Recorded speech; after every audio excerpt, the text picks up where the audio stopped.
Stupid camera. We'll fix that. You can see the pad is missing. But there's a little bit of a trace right there, so we're going to bend this over so that it is going to be soldered right to that trace. And then we will, so we're going to solder that on, and then we'll clip it before, so it's not touching that pin. So let me go ahead and put the camera back down.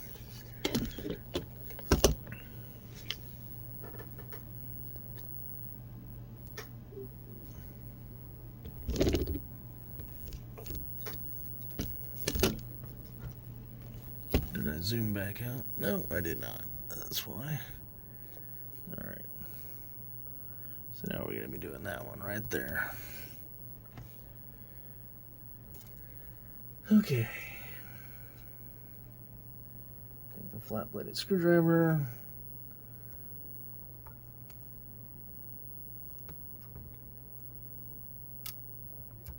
Kind of mash it down a little bit so that it's a little flatter. So we're going to put some solder on there. And then we're going to take that screwdriver again. Heat that back up. Get rid of this extra little blob that wound up on the damn board. Ugh, it's getting more and more. That's why we have a vacuum. Get rid of those little tiny little bits. Okay.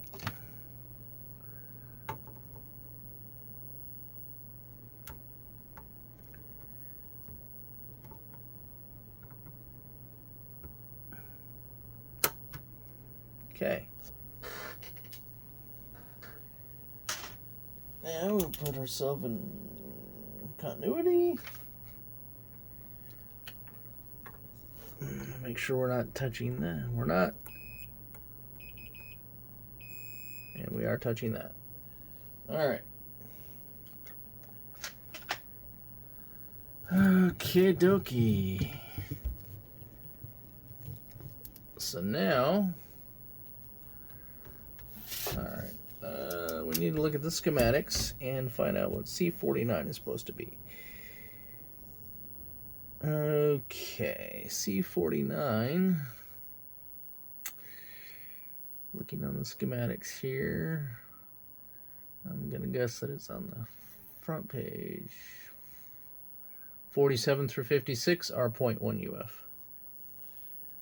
Where are my 0.1 UFs?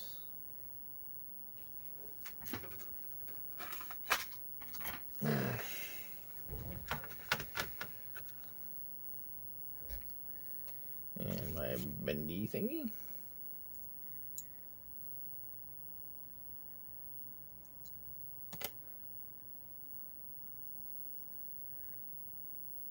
Get in the hole.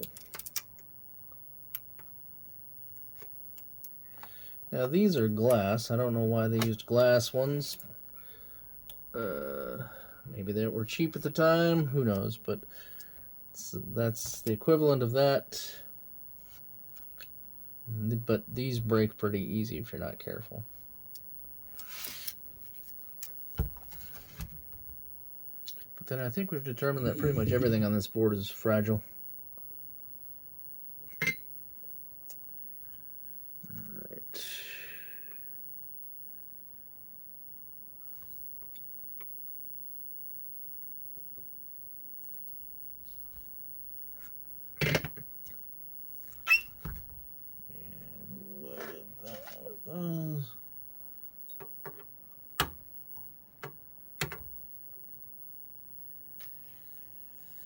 Okay, I think we're good with that. Did I put my Missile Command adapter away? Might have to, I'll probably have to dig that out. But let's just go over make sure we did everything. We put these caps back in, put all these caps back in, socketed and repaired the traces on these, put new sockets in, put the ROM chips in there. These are RAM, that's a ROM. Replaced that, socketed, fixed all that. I think I'm going to leave the CPU out, and I'm going to leave the Pokey out, and I'm going to do a power-up test. We'll start with +5, then we'll add +12, and then -5. If nothing goes up in smoke, then we'll add the CPU, do another smoke test. Then after the CPU, if everything looks good, then we will add the Pokey. The Pokey, if there's no Pokey or the Pokey's bad, then the board will not boot. But we should see something on the screen. Might be a black screen with yellow dots or multicolored dots, who knows. Okay. Oh no, replace that one too. So let's go ahead and turn that off. We don't need the iron right now, hopefully. And I need to find my adapter. I may have put it away.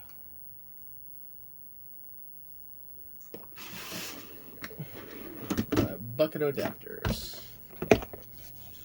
Right on top. Ta-da.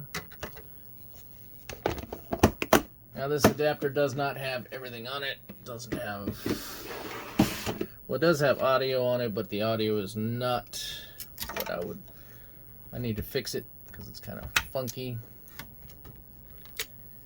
Alright. Now the nice thing is my power supplies should protect themselves if there's a dead short somewhere. So the board should not smoke. We're going to turn my power supplies on. And I'm going to set my voltage to the lowest on that one. So the most it can do is draw up 4 amps. Let's go around that. Alright.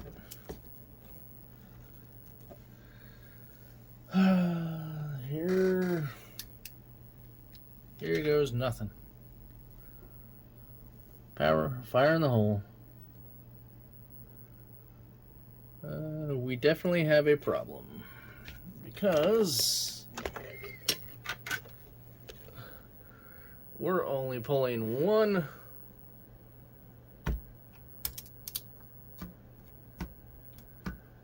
volt at 4 amps, so the power supply is protecting itself.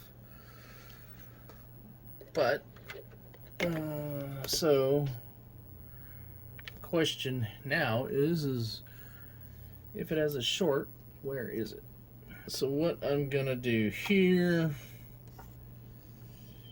it's another nice thing about having the bench supply is I can bump up the current that it's allowed. We'll do that slowly. We're gonna start with, right now it's capped at 4 amp. We're gonna go to 4.5.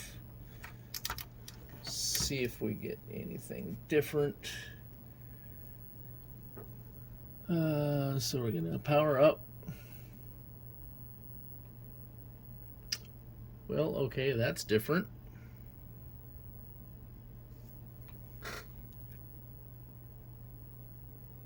That doesn't make any sense to me. Let's check the voltages again here, because now my power supply is showing 5 volts constant voltage with 0.1 amp. That does not bode well. Alright, we should be able to use that as the ground, and that 1.1 volts. Alright. Well, constant voltage, bump up that.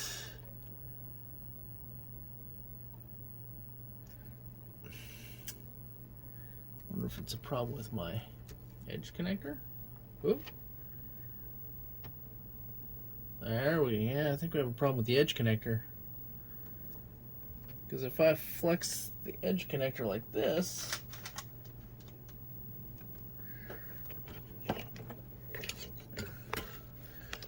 I get a yellow screen. And I'm pulling 2 amps, 5.3 volts, which I doubt. See if I let go.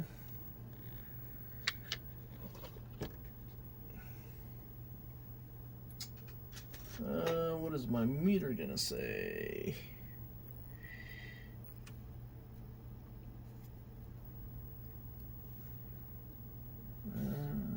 Where's plus? That's ground. 4.7 volts. Now there's no CPU in it, so is it the edge connector or is it the board? You can see me flexing the board here. If I let it go, then it drops considerably. Oh, I see what the problem might be. Let me turn that off.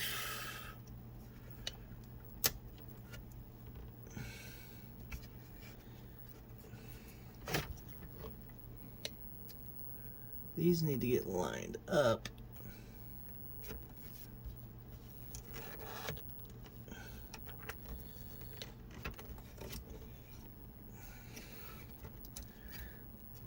The edge connector here on my adapter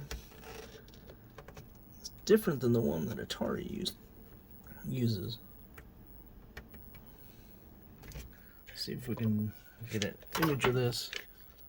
I don't know if I can get the angle.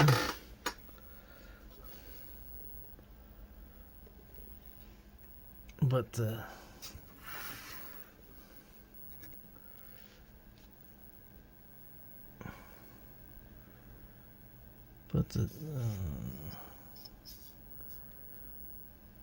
fingers don't necessarily line up with the traces very well. So I got to make sure that they're making contact with the traces. If it's shifted too far, if it's shifted too far this side or shifted too far that side, we might be getting the problems that I was seeing. So that's connected a little bit better. Let's see if that gets us. There we go. Now let's check our voltage. Ground. +5 for 4.7. That's a little low. So on my power supply, I can adjust that. We'll go to 5.5. Ground. +5 or 4.9 volts. And a lot more stable. Of course, we have a sync issue. Looks like.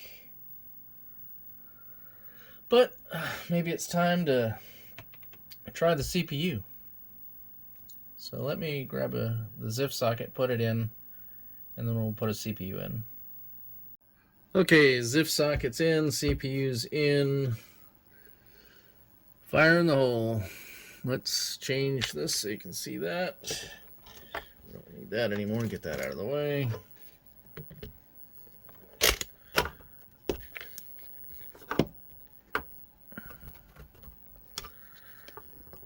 Come on. That's a little better. Here we go.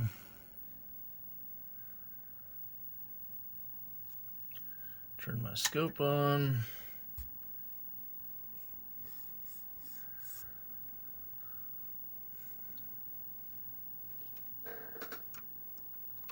Takes a second for it to boot. Oh, well, duh. All right. Let's power that off. It's not going to run. Missile command does not run. I missed a step. Alright. 5 volts is good. Let's see what 12 volts gets us. 12 volts is good. Minus 5 volts apparently is good. So we're going to power all that off. Put the CPU back in. 5 minus 5 plus 12 plus 5. Alright, now we can look at the scope. Let's take a look at pin 40, which is our reset, and we are watchdogging like crazy. 10 megahertz. What do we got? 9.9, that's good enough. 5 megahertz, we have 4.9. Read write.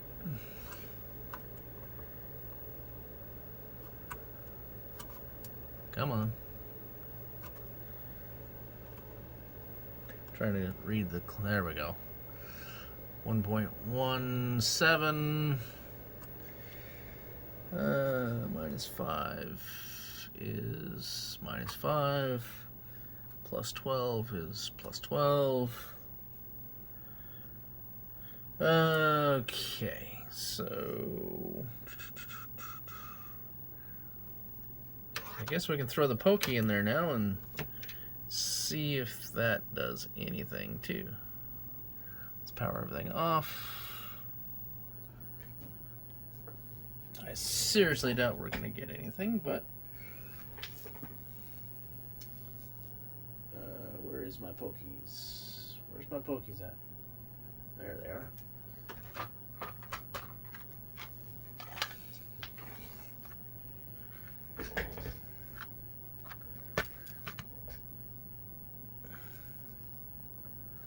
Make sure the pokey goes in the right direction.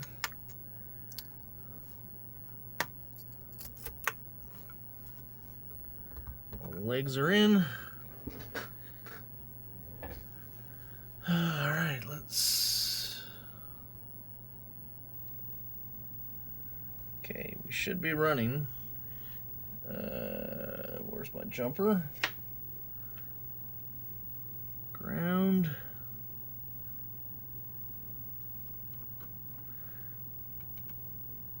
Test mode, didn't think that would do anything. Okay. Back to the scope. Let's check VSync. What do we got on VSync? VSync is broken. HSync, where are you? You have a lug for HSync? Yeah, there's HSync. 15.6 kilohertz. That's good. So we have horizontal sync, but we do not have VSync. All in all, I am quite pleased that it's even doing this. Alright, so now we need to look at the clock circuit on the schematics. And we will start with that, because no clock, no game. I'm just happy that the board did not go up in smoke. Alright, and then we... After testing all this, then we can... I'm going to test the sync circuit, make sure it's working correctly. If there's a problem in that, then I'll fix that. And then if that doesn't fix the board, then we will go to the Fluke and start testing ROMs and start testing RAM. But the fact that the screen keeps jumping like that, that's telling me that there is an issue. Alright, let's go to the scope for this. You can obviously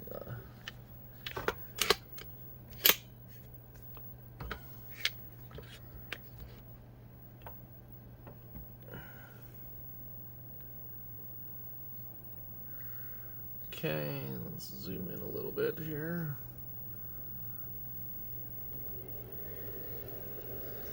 Okay, so we want to look at B6, which is going to be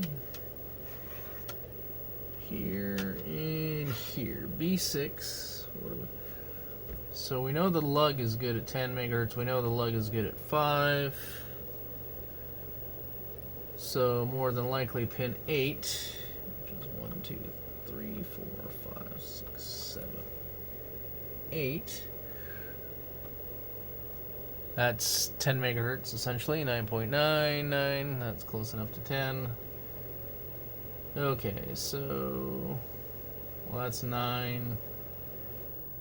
9 is the output. I don't know why they have these backwards on the schematics, but 9 is the output. So we're getting the 10 megahertz out of that. So then we need to go and let's take a look at. We said the vertical sink is the one that's hosed. So on the schematics, that's going to be 1V, 2V, 4V, etc. Right? Oh, no. What?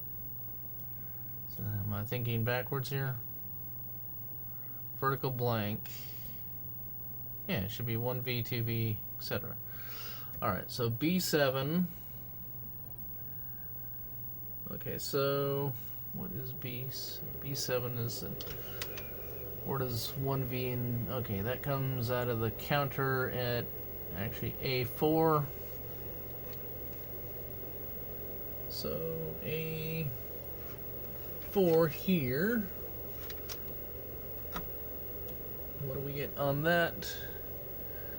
We're getting floating on pin 1. What is pin 1 tied to on that? Pin 1 is not connected, so that's floating, that's fine. Pin 2.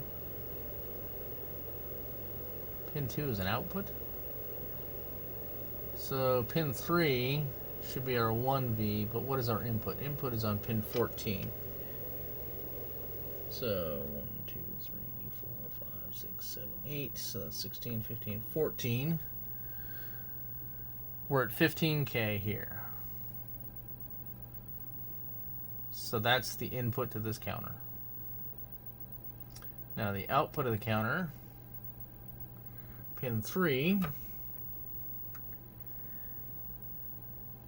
7.8,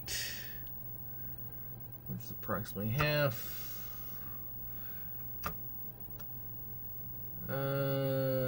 Pin. Okay, so then we go back to pin 2. 3.9. That's essentially half of 7.8. You know, we're not looking for perfect here. 6. That's 3, 4, 5, 6. 1.9. Is that K? Or the other one's not K? Alright, go back to that one. 3.9K. Then we go 1, 2, 3, 4, 5, 6. That's a little high, I think. Although Missile Command does have a funky crap going on. Let's keep going. 7.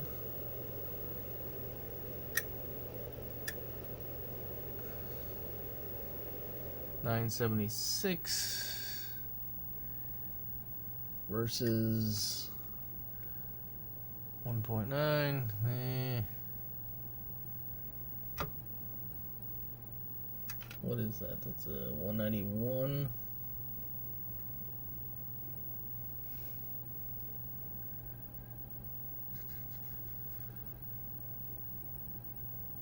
Alright, then let's look at B4, pin 14. Our input is 15K. Then we start on pin 3.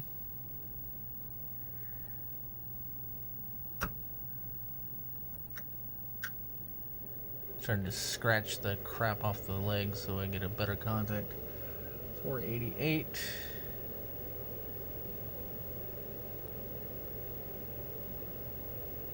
And then we got it back to 2. 245.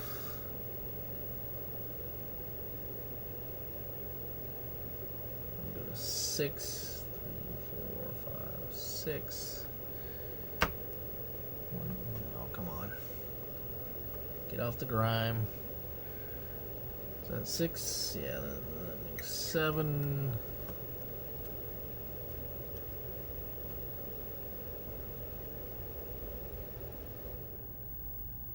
Okay.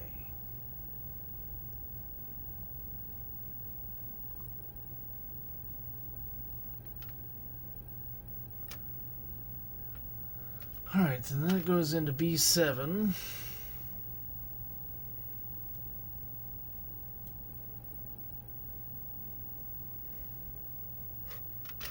B7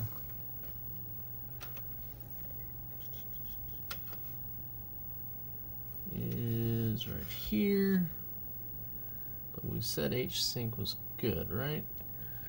Yeah, so then with B7, pin 12.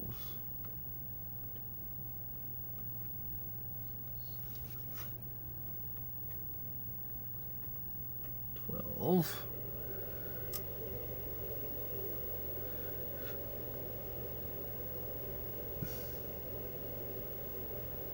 And then B7, pin 6. 6.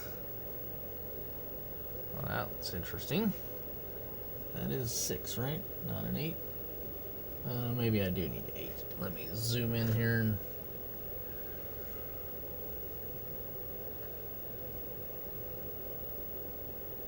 Yeah, okay, that's an 8. Alright, that makes sense. B7. 1, 2, 3, 4, 5, 6, 7, 8. 55 Hz. Alright. Well, vertical blank. That I should be checking that first, actually. Let's check all the way at the end here. This is J6, pin 11. Then I can work my way backwards. J6, pin 11. 6, 7, so that's 8, 9, 10, 11. I don't think that is correct. Because vertical should be 60 Hertz. And that's too high. And if you look at the screen, it looks like it's scrolling, so that... Okay. So, what is J6? Of course I can't read the top of the chip. Oh, it's a 7408. Let's look at 12. So that's 14, 13, 12. See, now that's 60 Hertz.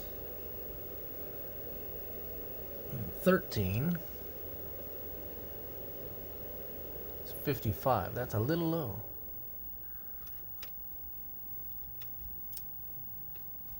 RAMs are a little warm. Oh wait, they're 4116s. Of course they're warm.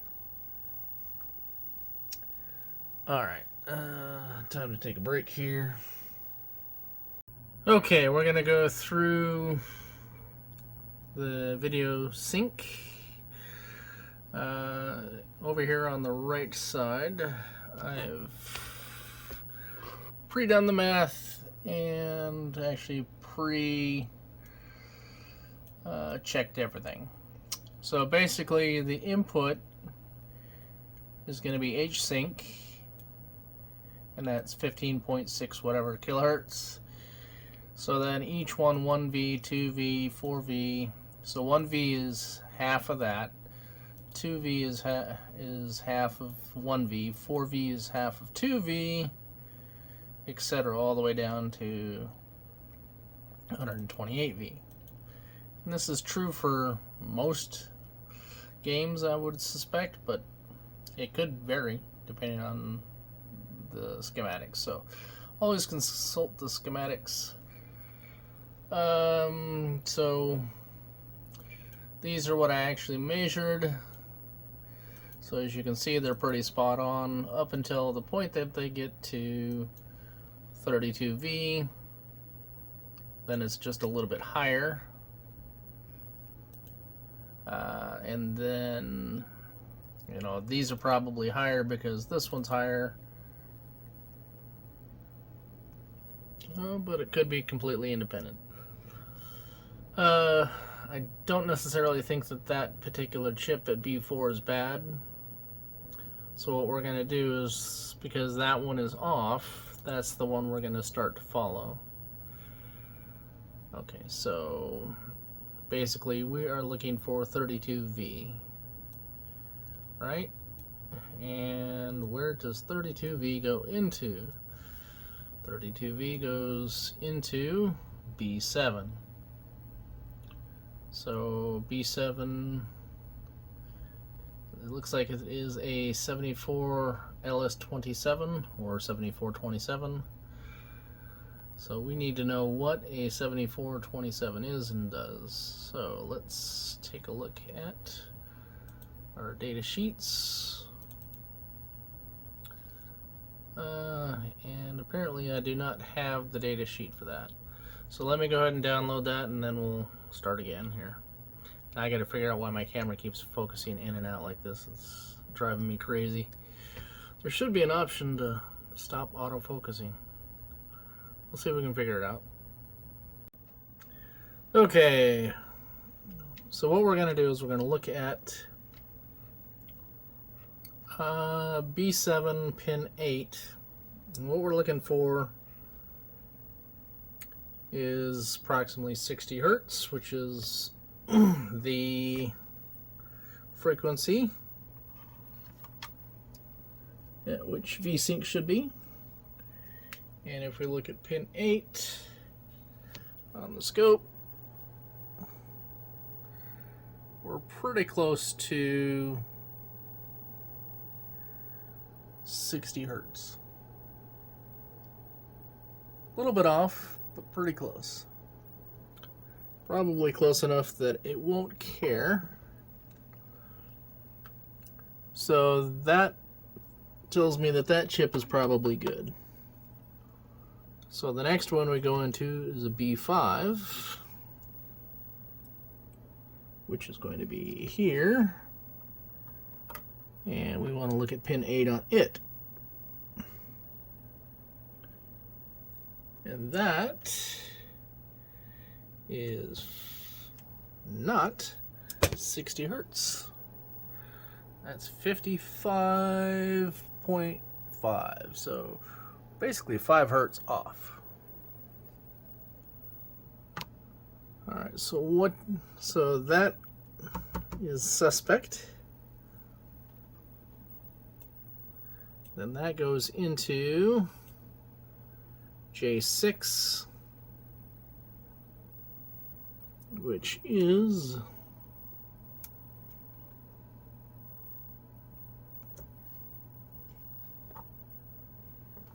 right here. What pin do we want on that one? 11. So we got 1, 2, 3, 4, 5, 6, 7.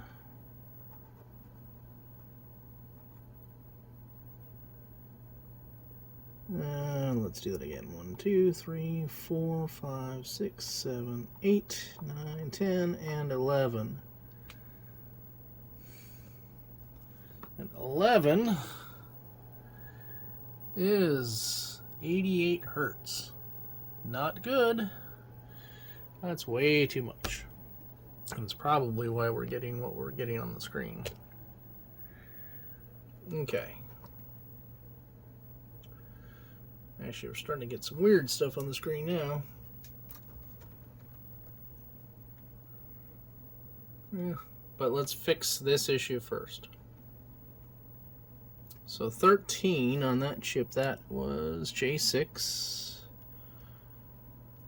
J6. So this is 14, 13. Is 55 hertz, which is wrong. And then 12 is 60 hertz.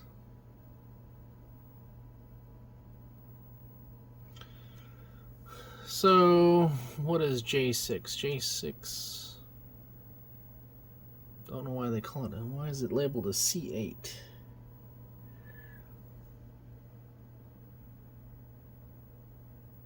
That's kind of weird. You'll hear me say that a lot. So that is actually, let's take a look at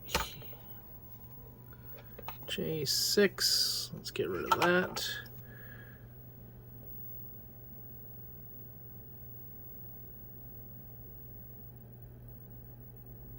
It looks like a 7408. Now, I don't have any just 7408s. I have 74 LS08, so that's just like a scanning error or something like that. That should be an 08, not a C8. It looks like a C8 to me, but it's actually an 08. That makes more sense.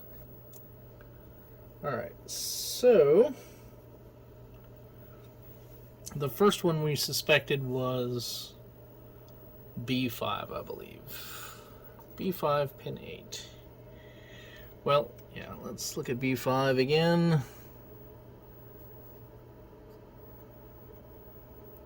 Pin 8. These are, so that should be this one. And that is 55 hertz coming out of that chip.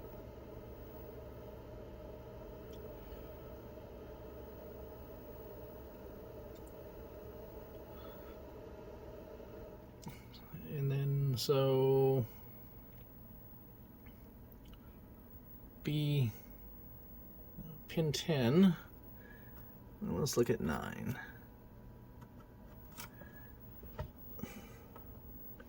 9 is 492 hertz. What is 9? 9 comes from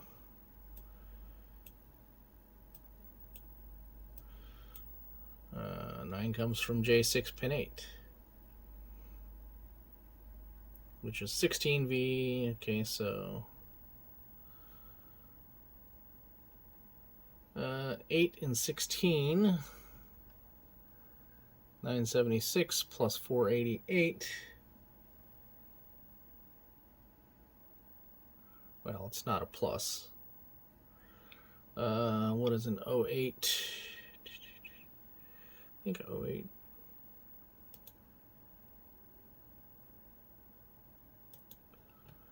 What is an 08?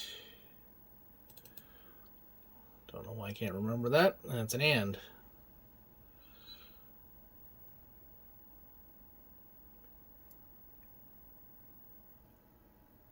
So when those two overlap, then we should get an output.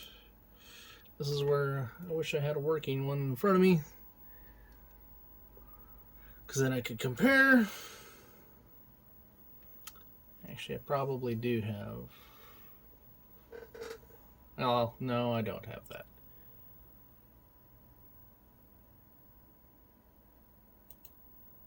Okay, so J6.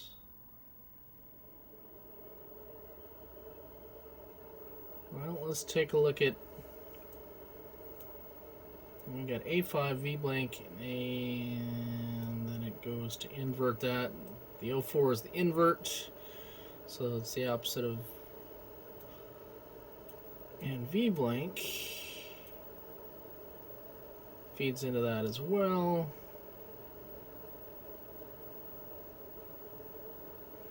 I'm gonna have to figure out how this circuit works.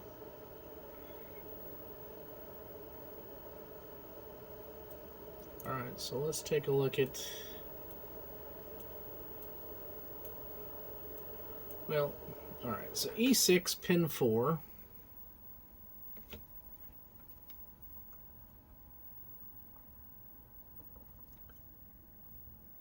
Is 59 and change. 59 and a half, basically. So pin 5 from A5.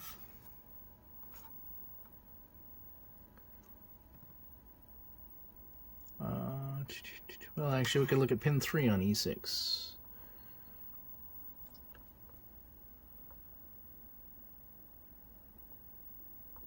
Am I looking at the right thing here? E6, pin 3. That's another head scratcher. Why is that one showing?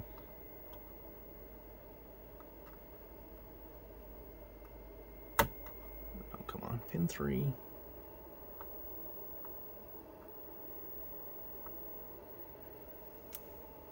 All right, pin 3 should be the inverse of pin 4. And pin 4 showing me is 60 hertz. But if we look at pin 3,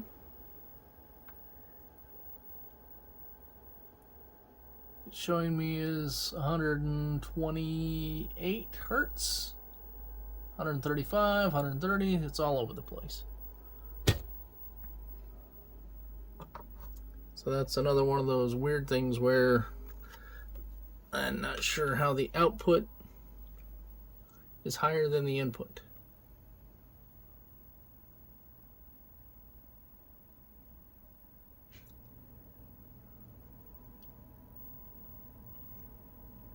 And I don't want to just go replacing that until I figure out why that is the case. So I think it's time for a little more research.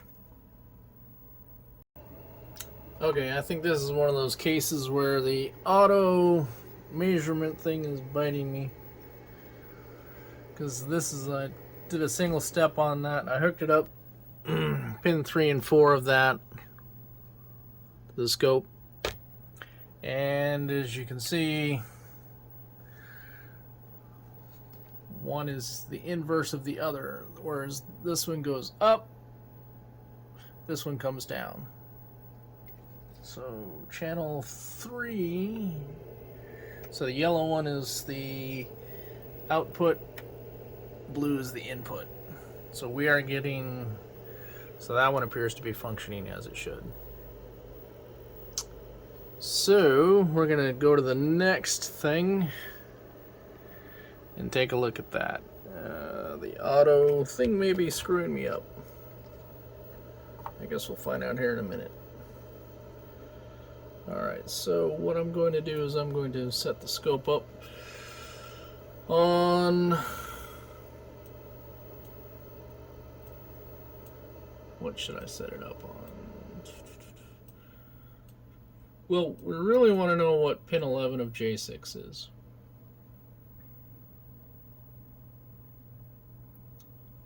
So what we're going to do is, let me set my scope up here to deal with all those different pins. Alright, looks like I've been chasing my tail again here. The problem appears to be, at least so far, H7. So let's take a look at it on the scope here. And as you can see, the second one here barely goes up at all. Or you can see this one goes up to that line, this one goes up to that line, but this one just barely comes up. So that's basically floating. It's not getting high enough in order to trigger it. So the blue should be, unless I hooked this up wrong, which I can double check real quick, because that'll be the pink line is hooked up to VSync. Yellow, let's see, 1, 2, 10, It should be a 7-pin, I believe. 1, 2, 3, 4, 5, 6, 7. So we have, because of the clip, we have one leg hanging off. So let's just go ahead and disconnect these. And we will reconnect them. Alright, so since there's one leg hanging off, that's 8. Which is, we don't need, we want 9. And we want 10.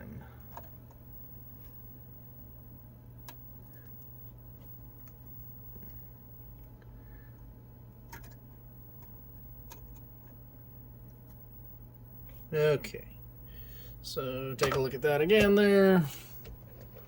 The clip is bigger than the chip, so I have to skip a pin. But yellow is on pin 9, and blue is on pin 10. So if we look at that, pin 10 comes from V blank. And then if we look at, so either that chip has an issue, or what's feeding that chip has an issue, because that signal is not high enough. So the blue line is the one that's problematic, and that's the one that comes from V blank.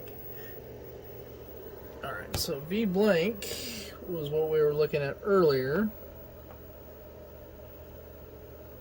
So that comes from V blank. 9 appears to be correct. At least it's high enough. So we can do a couple things. One, if it's, that was one that I had to fix. So maybe there's still a trace problem. Maybe it's not making very good contact, or it's not making contact at all, which we can check. Or what's feeding it, which is right here, V blank. I don't know, well, that's V blank asterisk. V blank actually comes from here, comes from A5. Pin 5. So let's take a quick peek at that. A5, pin 5. Where are you, A5? A5 is right here. 2, 3, 5.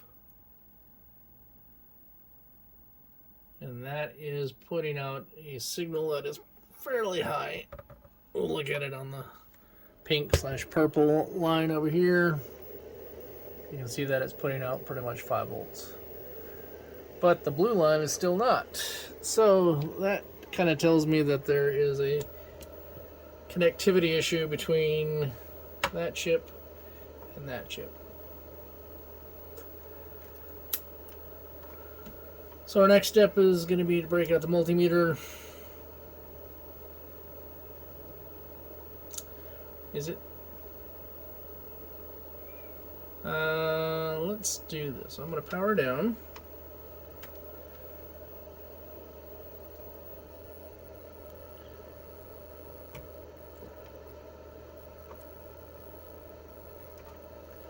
And I am going to take that chip out of the socket.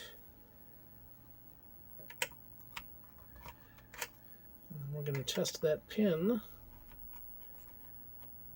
just on the socket. And that's a brand new chip. Unless it's a fake. It's always possible. Alright, so where's my other probe?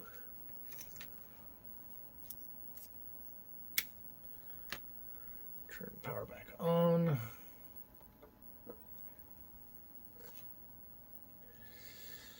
And we are looking for, where was that on there?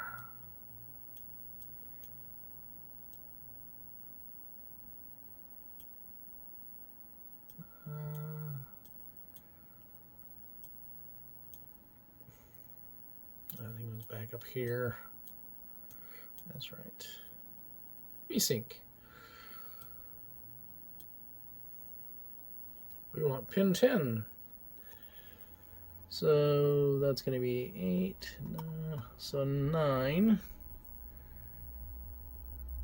Looks good. 10. Really? 10 is nothing? Oh no, 10 is good. Really?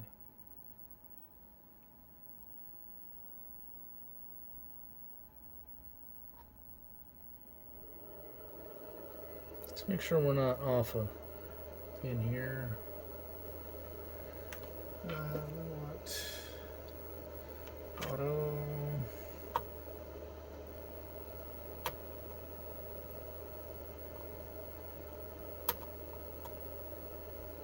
So that should be 8, 9, and 10.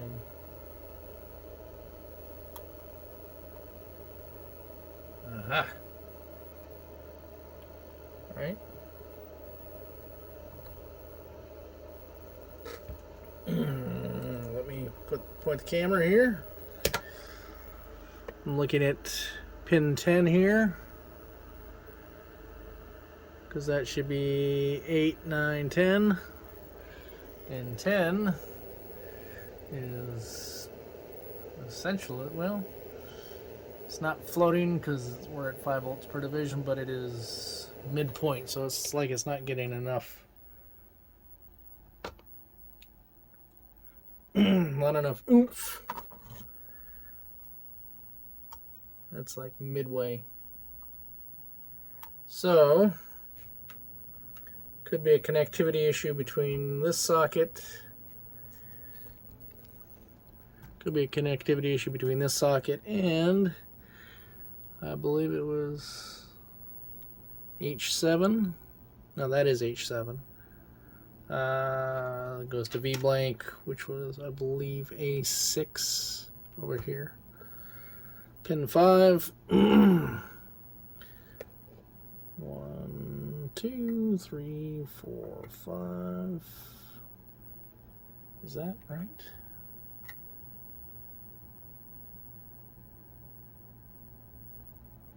Yeah. I can see that it's much, much higher.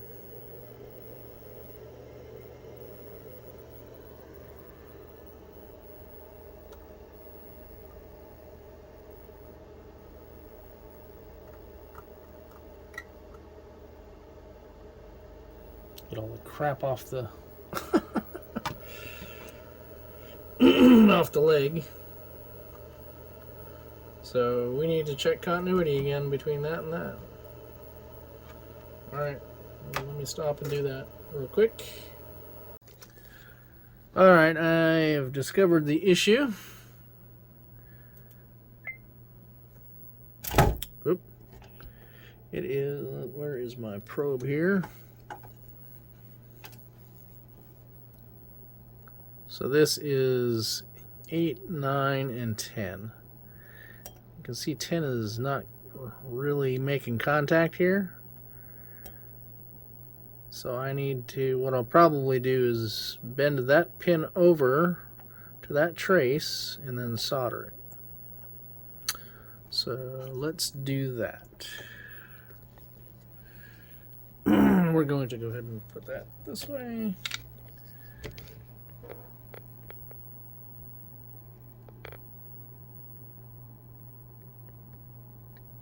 The area I'm working on is right here.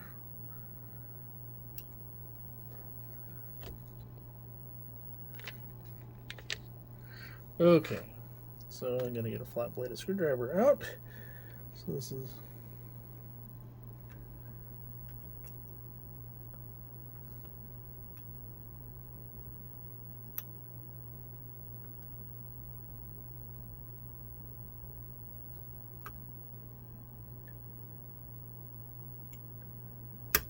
All right, so that's bent over to that.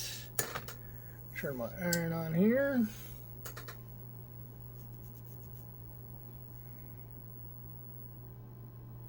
And we should get continuity between pin 10, this one, and this pin here. So we do. So I'm going to solder that.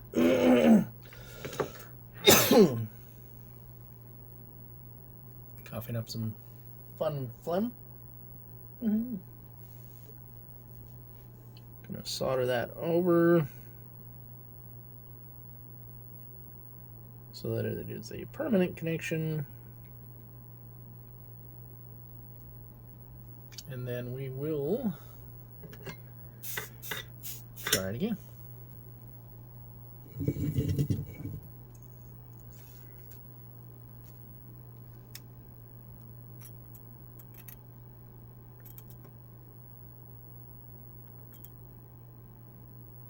Okay. Now what we also want to do, see, I've been chasing my tail when it was a connectivity issue.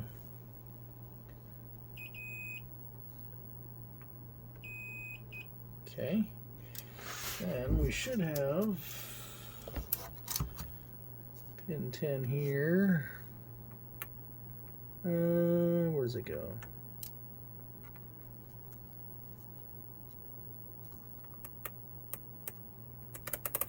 Was it A6 or A5? Let's look at the schematics again. That goes to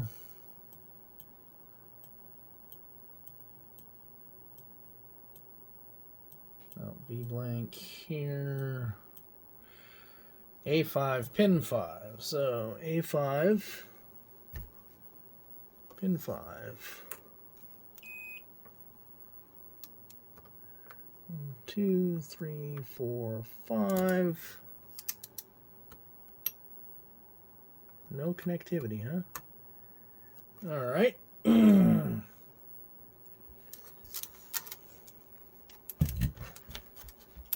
All right, A5.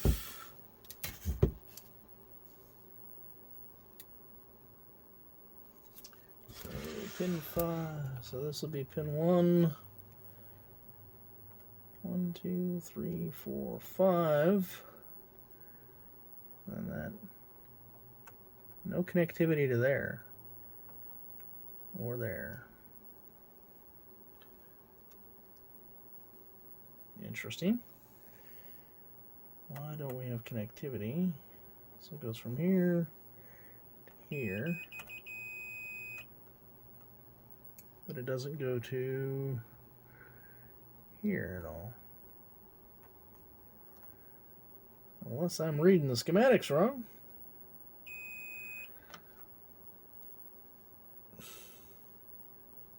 You know, I suppose I could jumper a wire to that.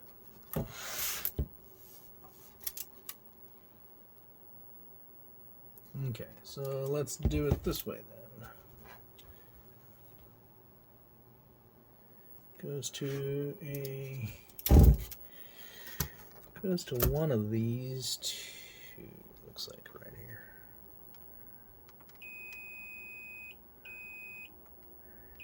All right, that goes down. So it goes to that, which then goes to what?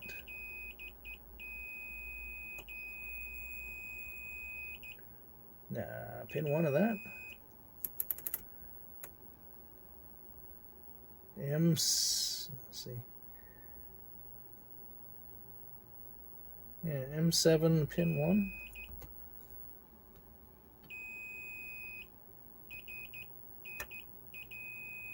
Okay. Does it go through M7 then?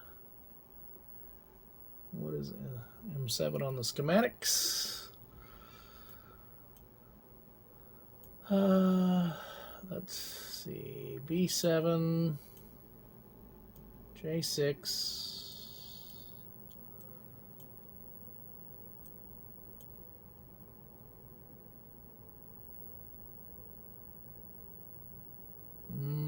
not seeing it. Unless that's supposed to be M7. But it wouldn't be pin 1, it'd have to be pin 10. So that does not look like an M to me. Looks like an H. What is M7? That's an 04, and an H7 is an 08, so that is not the chip. Alright, so, but it goes to pin 1 of that, right? But it should probably also go other places. So we're going to pin 1 here.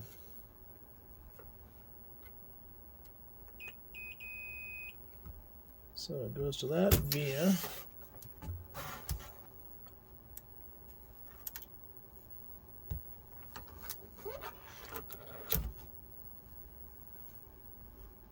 that. So that was not the issue, unfortunately.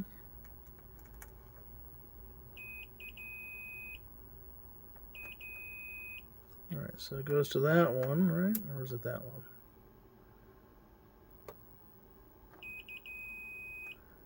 Okay, so then that goes down along to here.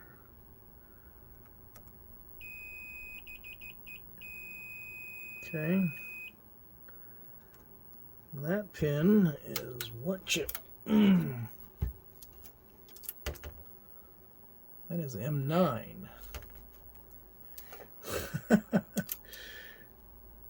Okay, M9 is a buffer.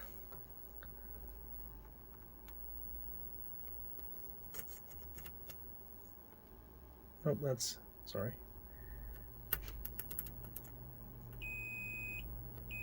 Okay, M9 pin 11.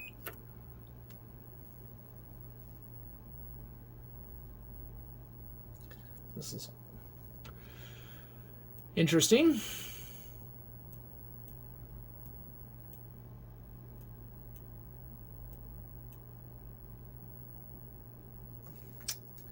Let me grab my other asteroids board here.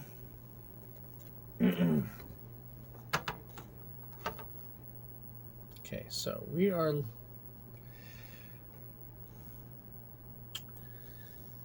at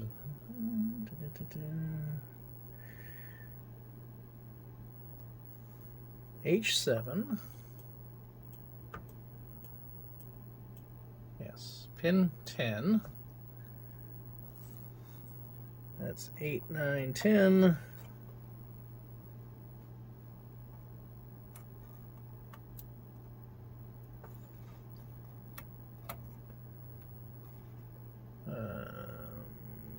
That's A5.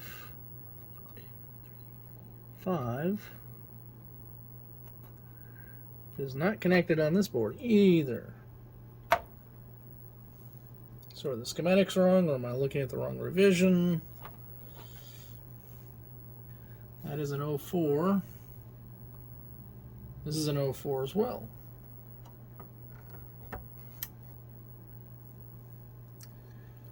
So the question is where does that pin go? H7, it's H7, right? Yes. It's 8, 9, 10. Goes to that.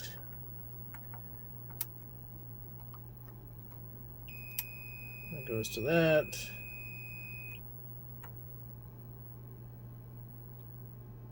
So that tracks. Alright, let me take a look at something here. Well, I did fix that connectivity issue.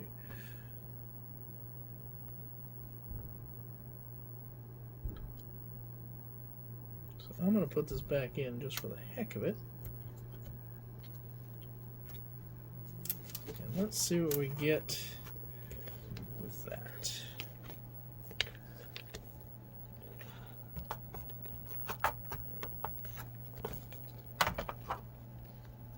I'm gonna bet we get pretty much the same thing. But better safe than... Why not test it? Power, power, power.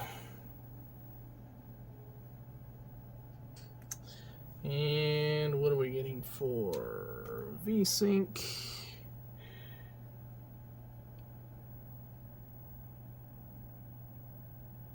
VSync is still way off.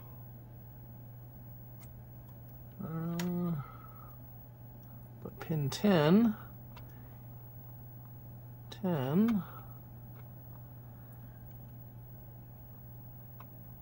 Assuming I can touch a pin here. Why am I not making contact? Pin 10 still looks broken.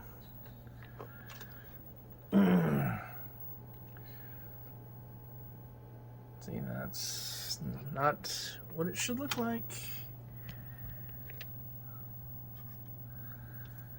Was it pin 1 here?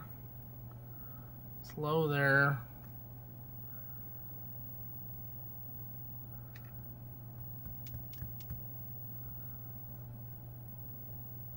Yeah, I'm gonna have to study the schematics a bit more and see what's going on. Okay, I tracked down the issue. I'll need to fix here in a second, but it is from this via here should connect up to that pin as well, but it is broken right there. So I missed that on my fix, so I need to go ahead and just put a jumper from there to there, and that I would suspect that will give us our VSync or VBlink and maybe fix the VSync. So I'm gonna go ahead and fix that real quick, and then we'll find out. Okay, we're making some progress here. The video is funky now, and of course we're getting that stupid focusing issue with my camera. What do you expect for a cell phone camera, I guess? Let me show you what the issue was that I was finding. H7 here, pin 10, is supposed to be connected to A5, pin 5, I believe it was. 2, 3, 4, 5, yeah, pin 5. So there was no continuity between here and here, so that meant I missed something on my repair. Let's take this off, flip it over here, and it came down to this. There's a trace that went from this via to that pin to that via, and there's my patchwork right there. As you can see that it was broken, so I went ahead and just jumpered it across, and now we're getting 55 hertz instead of like 88 or 400 or whatever it was at that time. So now we have the correct chain. Again, another physical issue that was causing us grief. So let me hook this back up and we'll take a look at some other stuff. Okay, so when we were last looking, H7 pin 10 was floating. But as you can see now, it is not floating. Still looks kind of funky. It doesn't go all the way to 5 volts, but it's pretty close. Close enough. Let's see if we can adjust that a little bit. One-handed here.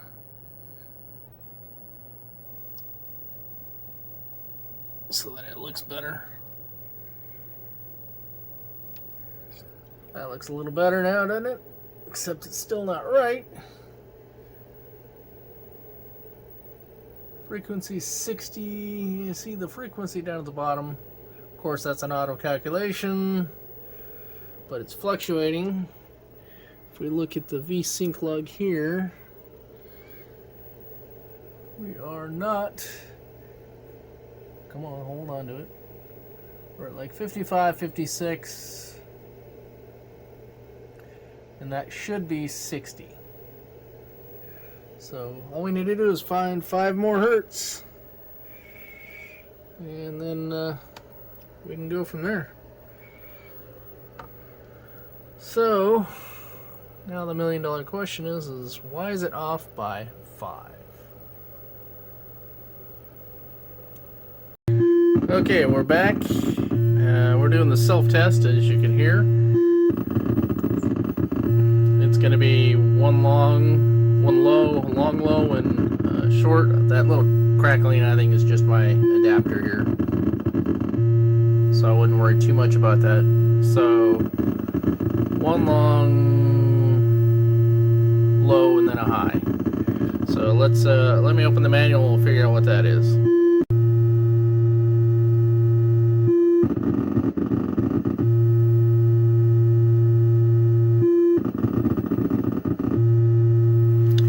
Something is obviously running, otherwise we wouldn't be getting these tones. So it goes through and does the beeps, and then shortly after that, it watchdogs.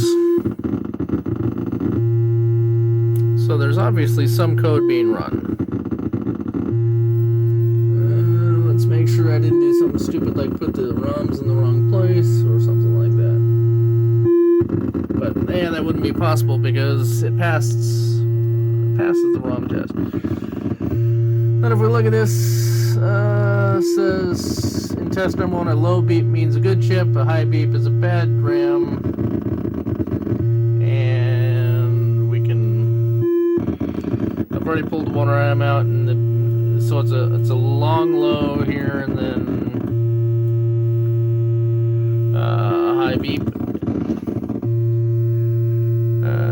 RAM failure is indicated by a blank or garbage-filled screen and a repeated series of 8 beeps. It is, so we don't have 8 beeps. I already took one RAM out and heard the 8 beeps as it counted off the bad RAM.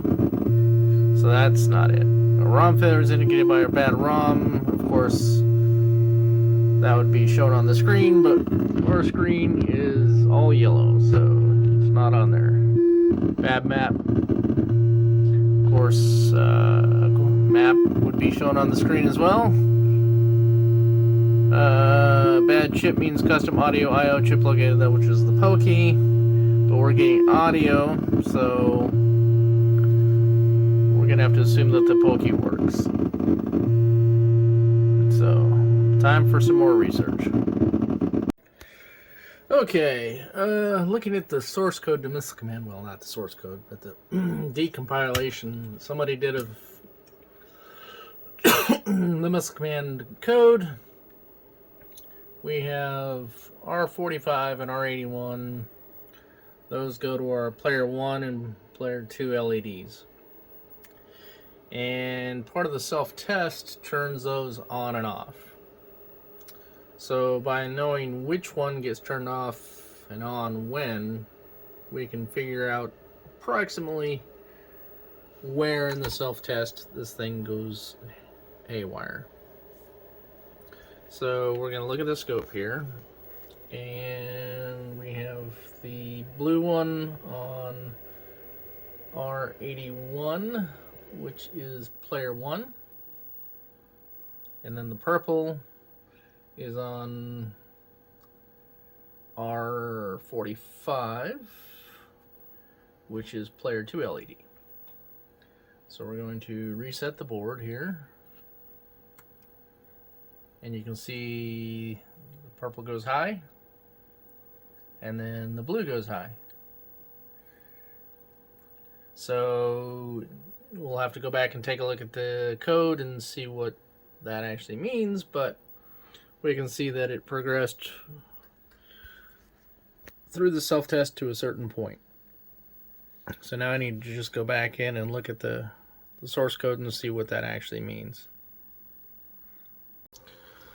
Okay, I dug through the source code. Well, not the source code. It's the disassembly of the missile command binaries. and I went through the self-test section of the code. And this is the basic outline of what it does in the self-test. It initializes the Pokey with the static sound, which we can demonstrate, and then it goes and turns the player 1 LED on, and it sets a lower tone, then it checks for V-blank, and then we set another tone, we test 0 page RAM, increase the tone again, turn the player 2 LED on, check the ROMs, check the video mapping, check the random number generation. Then it does a bunch of stuff, and then it should display the test screen where it shows whether the RAM and the ROM is good, and allows you to, it has the cursor on there and allows you to move it around with the trackball, all that fun stuff. So what we need to do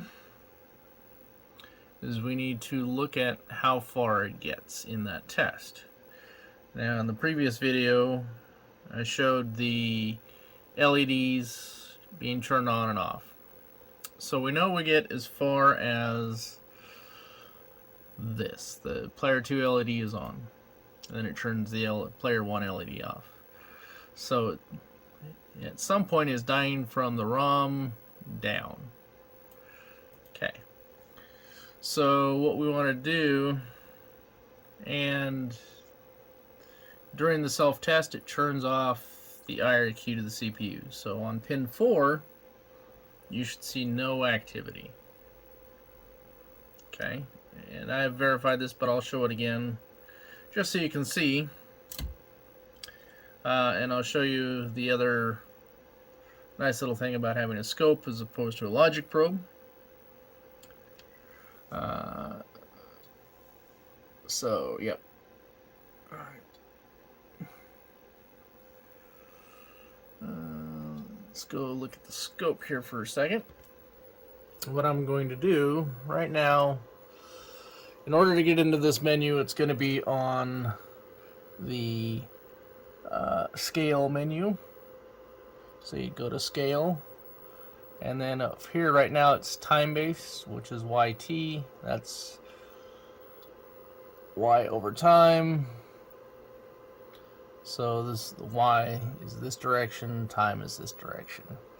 So what we want to do is we want to change this to roll.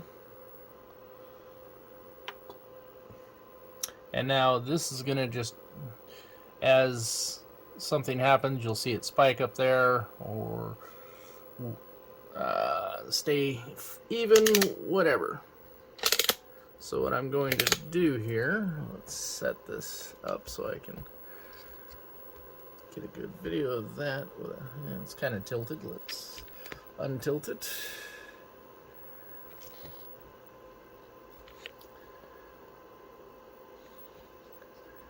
Zoom in a little bit here. Okay. So this is without the fluke attached. This is just the PCB running. We are hooked up to do self-test, and we're going to disable the watchdog temporarily, and so we can see. Okay, so the audio is on. Let's power this up. You hear the static. Okay. Now what I need to hook up the probe to pin 4 on the CPU.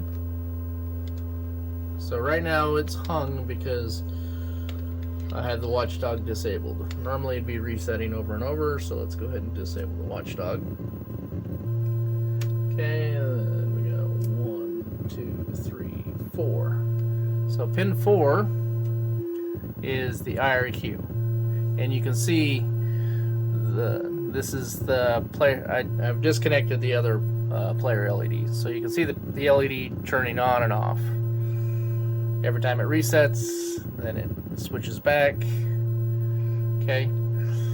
So this is the IRQ line on pin. This is pin 4 of the CPU, and as you can see, it never goes low, and the IRQ is active when it goes low. So that means the IRQ is never being triggered. So if we were to look at the source code again, not source code.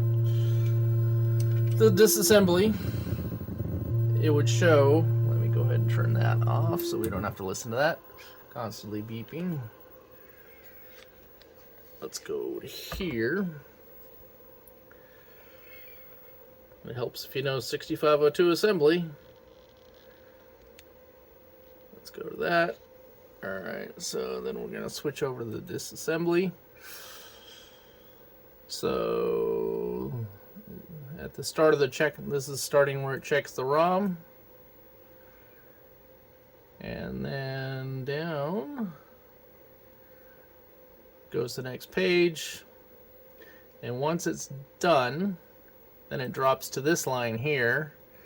And the CLI is supposed to turn the interrupts on. But the interrupt never gets turned on. So that's probably one of two things. One is this thing never finishes. So we're going back to ROM loop 1, which is up here. But the first thing it does is it feeds the watchdog. So the watchdog should not fire. It shouldn't bark, and it shouldn't reset the board. But as you can see, it does reset the board. So that has me leaning towards a problem in the interrupt circuitry of the CPU, which is right here. So that's F7 and E7,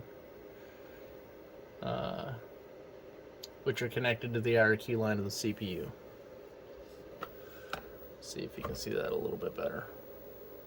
Okay, so we know that at the beginning we did the 16V, we did the 32V, we tested all that, and all that was good. So I did a little looking on the board, and it just so happens that E7 and F7 are right next to this chip here, which had lots of trace issues. So what I'm going to have to do is I'm going to have to get the multimeter out, and I'm going to have to look at the schematics, and I'm going to have to make sure that all of the pins for F7 and E7 are connected to where they should be. So I will have to set the camera up, and we'll have to go and test that. Because if one of these is broken, which, I mean, there are several traces that are broken here, but if for some reason that we're missing a connection that we should have, that would explain why the IRQ never fires. If the IRQ never fires, then the game would more than likely watchdog because it locks up. Now, the reason I think that as well, so if we go back to the code, let's go back here. So it does the ROM check, it's successful, it sets the interrupts on, it does the video memory mapping, then it does the random number generation testing, and then it gets all the way down to here, and it sits basically in an infinite loop waiting until the IRQ tells us to go somewhere else. So if the IRQ never fires, this thing's just going to sit here in an infinite loop. So that's why I am looking at the interrupt section of the schematics. If this is broken, if one of these things were broken, then we're going to have a problem. And then what you'll get is no IRQ. The watchdog never gets fed, so then it generates a reset signal, and the CPU resets, and away we go. So I'm thinking that there may be a problem in this section. So we'll take a look at that next. Okay, so we've got the schematics out. I've disconnected everything from the board, so we don't have any risk of power or anything. move my multimeter here for a second. Get it out of the way.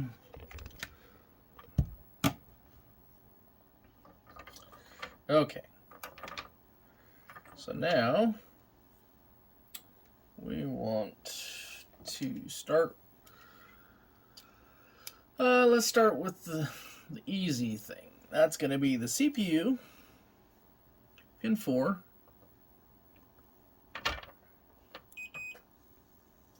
One, two, three, 4. And that's going to go to pin 9. Here, pin 9 of F7. So 1, 2, 3, 4, 5, 6, 7, 8, 9. Okay, we have connectivity there. That's good. And then it also goes to pin 2 of E7, which it does. Okay. So then now we can, now the connectivity to the CPU is good, so there's no broken traces to it or anything like that. So that leaves F7, E7 as the possibilities. Okay, pin 8, not hooked to anything. Pin 10 and 13. Not sure what those markings mean. So we're going to look at pin 11 on F7. Pin 11 should be connected to pin 3 on E7. So pin 3 on E7 should be connected to pin 11. That's 8, 9, 10, 11. Okay. Those are connected. And then to H7, which is the one that's screwed up, pin 6. Well, was screwed up, hopefully. 6. Really? H7, pin 6. We're not getting any connectivity to that one. And that's pin 3 on E7. And then it should be pin 11. So that's 8, 9, 10, 11. So we don't have any connectivity. So that would most likely be our issue. Okay. So now we need to figure out where that one went. Let me double check, make sure I got the right pins. H7, pin 6. So this is H7, this is 1, 2, 3, 4, 5, 6. Is it connected to anything on the bottom here?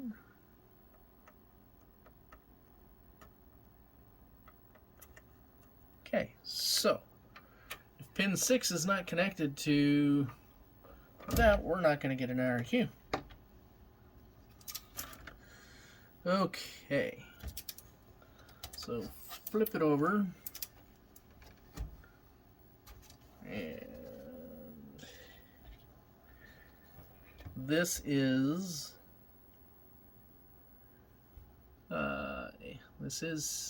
H7, and I will bet you money that that is, let's see, which one is pin 6? We got 1, 2, 3, 4, 5, 6. Yep, it is second from the last, which flipped over makes it that pin right there. And that pin was missing a pad, so it is not connected.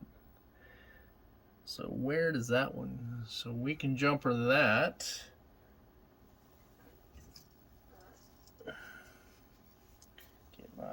Turn my soldering iron on.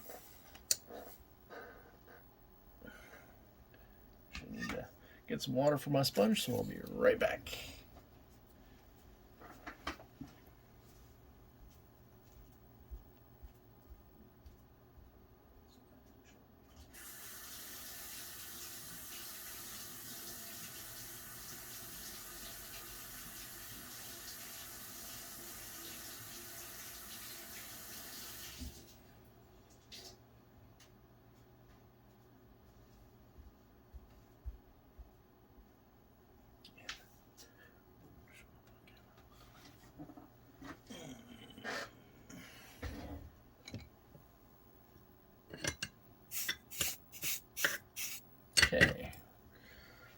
now,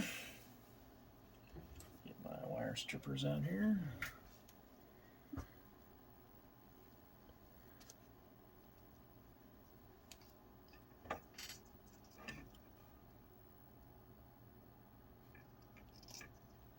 Strip a little bit off.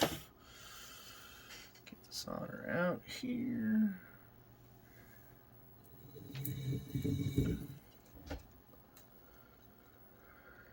Okay, now the fun part. I'm going to bend that wire around a little bit.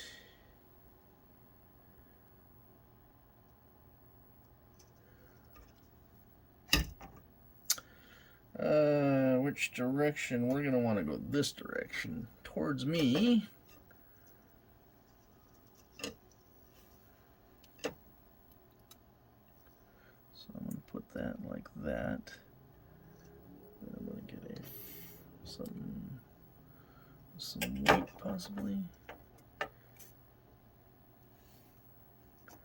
No, that ain't gonna. I'm gonna have to do this kind of funky. Let's see how this works out.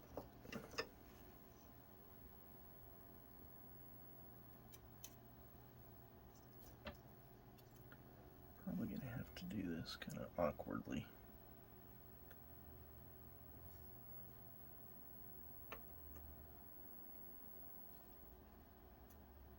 Yay.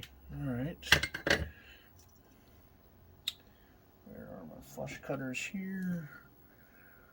Make sure that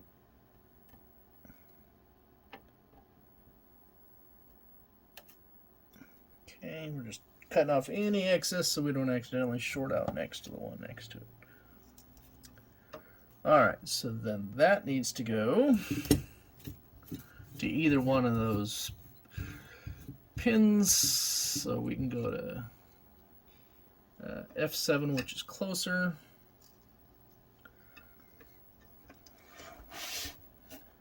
So F7, we want pin 11, right? Yes.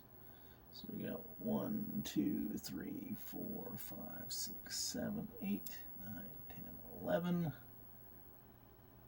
So we're the middle pin closest to me.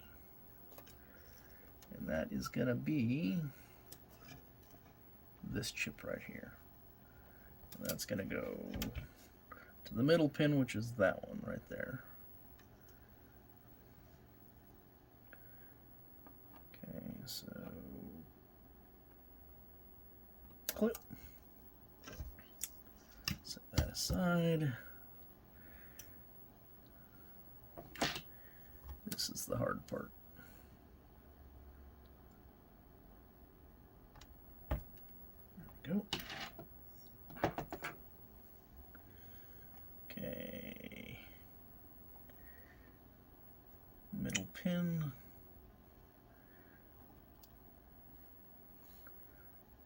Where is my solder?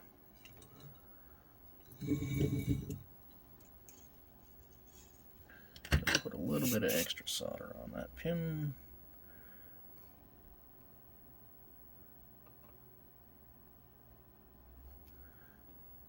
And we are going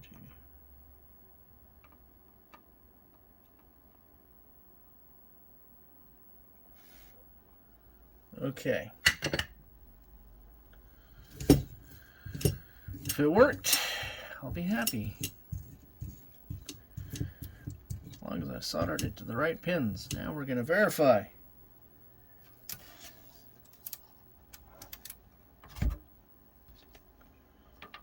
Okay. That's 1, 2, 3, 4, 5, 6.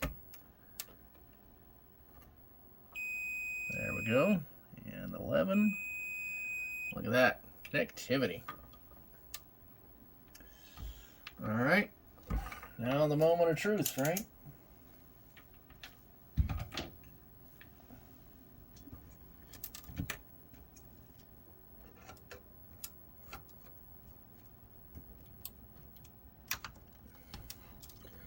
Okay.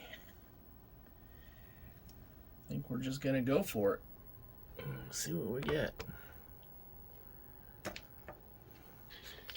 Worst case scenario, we get the same exact thing. Best case scenario, we actually get a working game. Power, power, and power.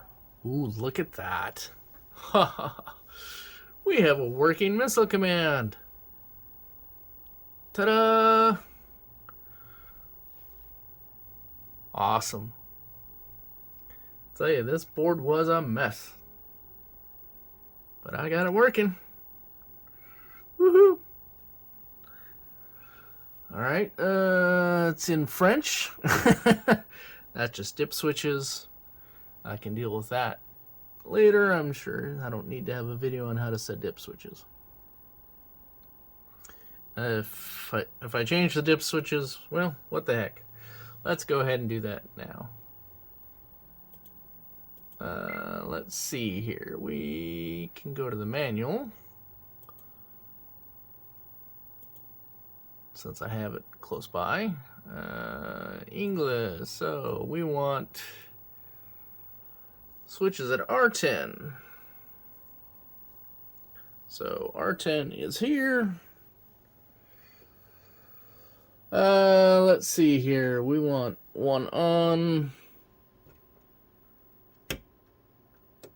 two on.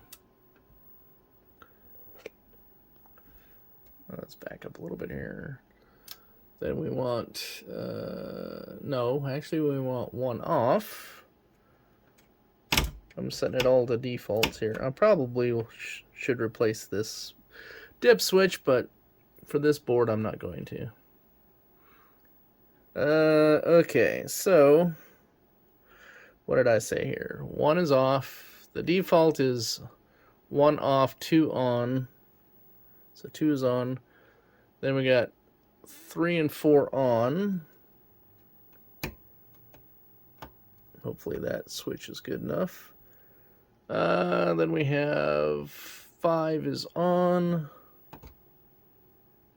Then 6 and 7 need to be on. And 8 doesn't matter.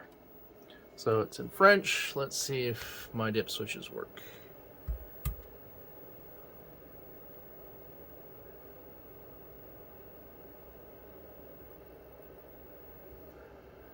Looks like it.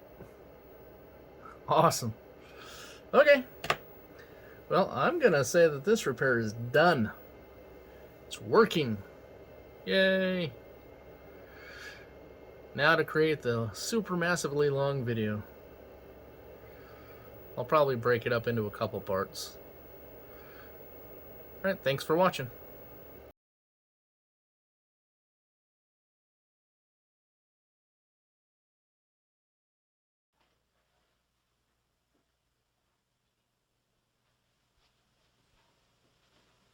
You're still here? It's over. Go home.